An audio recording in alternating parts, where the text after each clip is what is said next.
Hello, I am Jeffrey Robinson, an intern for the National Sports Media Association, and today I'm interviewing Jeff Linder, the 2024 NSMA Iowa Sportswriter of the Year. Jeff has spent 30 years covering high school sports for the Gazette in Iowa and has won his first NSMA award. So, Jeff, how are you doing today? I'm good. Thanks for having me on. I appreciate it. Yeah, absolutely. Like I said previously, glad that you're able to take a few minutes and answer some questions for me. So I really appreciate Absolutely. that. It's good to be on So the other end of it. yeah, hopefully we'll maybe one day we'll be switching spots. You never know. There we go. But just to kick things off, how did you get started in the sports writing industry? Well, when I was in sixth grade, I was a sports editor of a kind of a English class newspaper for our English class, and I really liked it a lot. Always liked sports. My dad was a coach. Then in high school, I was a sports editor for our high school paper, and then went to college for sports journalism at Drake University, and it was just kind of a path that I always thought I would take. So was it more the sports side of it? Was it the writing side of it that intrigued you? Which is your favorite? Yeah, a little bit of both. I can write a little bit. I like numbers a lot, and obviously, sports are a numbers-driven entity. And yeah, it all just kind of came together, and it's something that I just kind of fell into and never fell out of it. Was it a popular thing at the time to be a wanting to be a sports writer? Did you have a bunch of colleagues in No, high I school? didn't really know anybody that was. It was obviously a more uh, the way the industry is now compared to the way it was in the 80s and 90s. Newspapers were a big thing then, and we got the Cedar Rapids Gazette when I was growing up. Got that every day. I'd always spend a half hour, going through the fine print and stuff like that. And but yeah, it's just something that I've always done and kind of always thought I would do. So you talked a little bit about how things have changed over the last 30 years or so, early in the 90s, kind of the internet and computers and all that were just getting started. How has that changed and affected you in your work from then compared to now? Well, now it's online first. It used to be you got 6 hours to get the story cranked out for tomorrow's paper. Now, you once you know you've got something, you start writing it, you edit it once or twice, and bam, it goes out on the internet and into the world that way. Social media is such a much bigger part of it as far as reaching your audience that way, whether it's on Twitter or Facebook or whatever that is. I'm kind of more of a Twitter guy. I won't call it X. I'm sorry, but just kind of reaching, updating, through social media and all that. And that's I would say those are the two biggest things. Staffs are smaller now, so probably a little bit more responsibility that way. So you mentioned you started a little bit in sixth grade and then edited in high school. Take me through your career path and each stop on your journey so far. Sure. I went to Drake University, started there in 1986. They've got a really good journalism department. I graduated there in 1990. Got a job at the Iowa Falls Times Citizen, which is twice a week. Started at $250 a week. So even by then, that was those days that was not not rich standards. I was there for 9 months. I was at the Fairfield Ledger 5 day a week for 2 years, and hired at the Burlington Hawkeye. I was there 2 years, and then came to the Cedar Rapids Gazette in 1995. And come December, it'll be 30 years here. Wow, that's impressive. So transferring from college into, the work field, what was that like for you?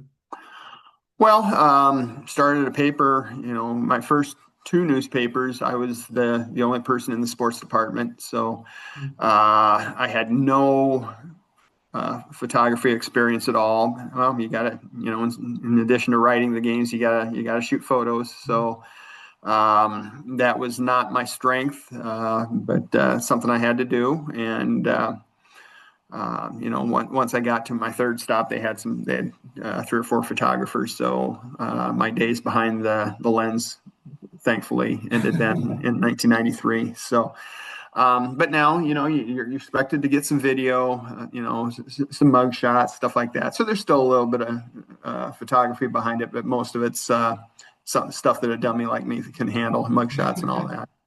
Was there a skill or a specific task that you learned in those early years that you really enjoyed? Maybe not photography. I really came to like layout. I came to like laying out the pages. I think I got pretty decent at that as time went on. And I don't do that now, which I'm fine with. I'm perfectly fine that those days are gone. Just writing, I would say the writing aspect was something that I hope to think that I'm writing better now than I did when I was in my 20s and 30s. But I guess you'd have to ask the readers that. Yeah, I guess that's true. But is the Gazette, you've been there so long, I would assume that's your favorite stop so far in your career. Yeah, it's 30 miles from where I grew up. It was the paper that we got at home. The staff is so much different now. I think when I came there in 1995, I think there were 15 on the staff. Now there's just 5 sports writers. Just due to attrition and everything. It's just kind of the way the business is. So there's more responsibility now. Right. Was that always a career goal of yours since you grew up? Yeah. Yeah, this was my destination paper, and when the day comes that if once my time here is done, I imagine that I probably will just get out of the business, and I'm too old to move again. So, what have you learned from the Gazette that has influenced you, whether personally or professionally? Um, Well, I just think there's been such a tradition of excellence here as far as writing, as far as layout, as far as photography. I really truly believe we're the best newspaper in Iowa. As far as what I've learned, I think I've learned to be more of a team player. Um, just as far as passing the tasks along, passing oh uh, the glory, I guess I'd say. I mean, we've got other writers that are very, very good, and I think there's more of a selflessness now within me than there probably might have been 30 years ago.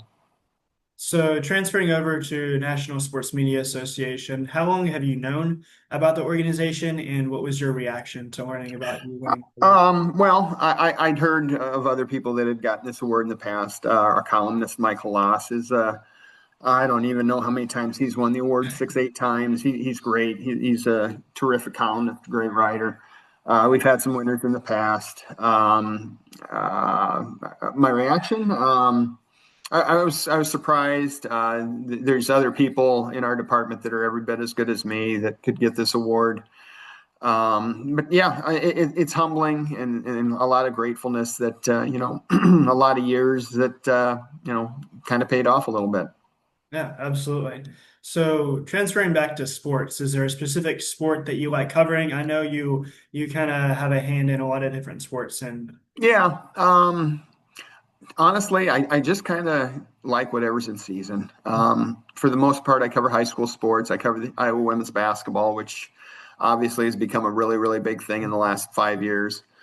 I would say that the Caitlin Clark era was a lot of fun, but I got just as much enjoyment at the state track meet 2 weeks ago and watching a kid break 4 minutes in the mile oh to well. become the first Iowa kid to do that. So that was every bit as enjoyable. Is there one big accomplishment that you've witnessed personally that stands out to you over your career? Um, yeah, the two that I mentioned, the 4 minute mile a couple weeks ago was a biggie.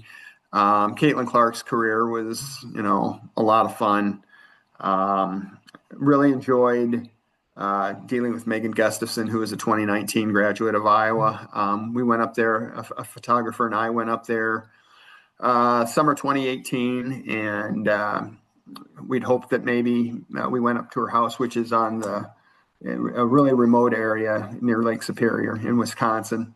We were hoping maybe we could get an hour or two of her time, and she gave us basically the whole day. Just showed us around.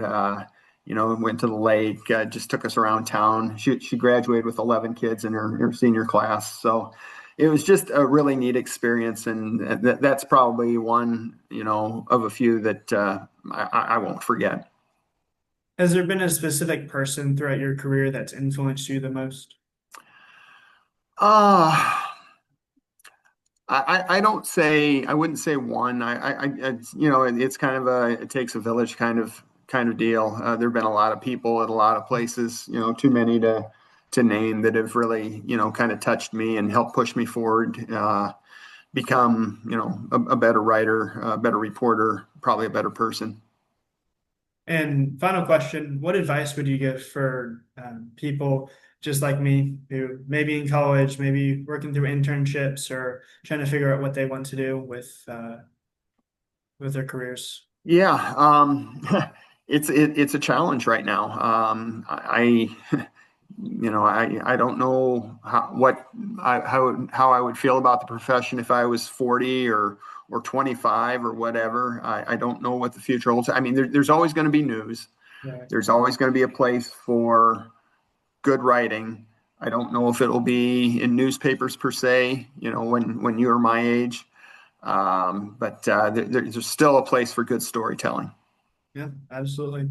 Well, thanks again for talking to me and appreciate you taking some time to shed a little light on your career and what's been going on in Iowa sports.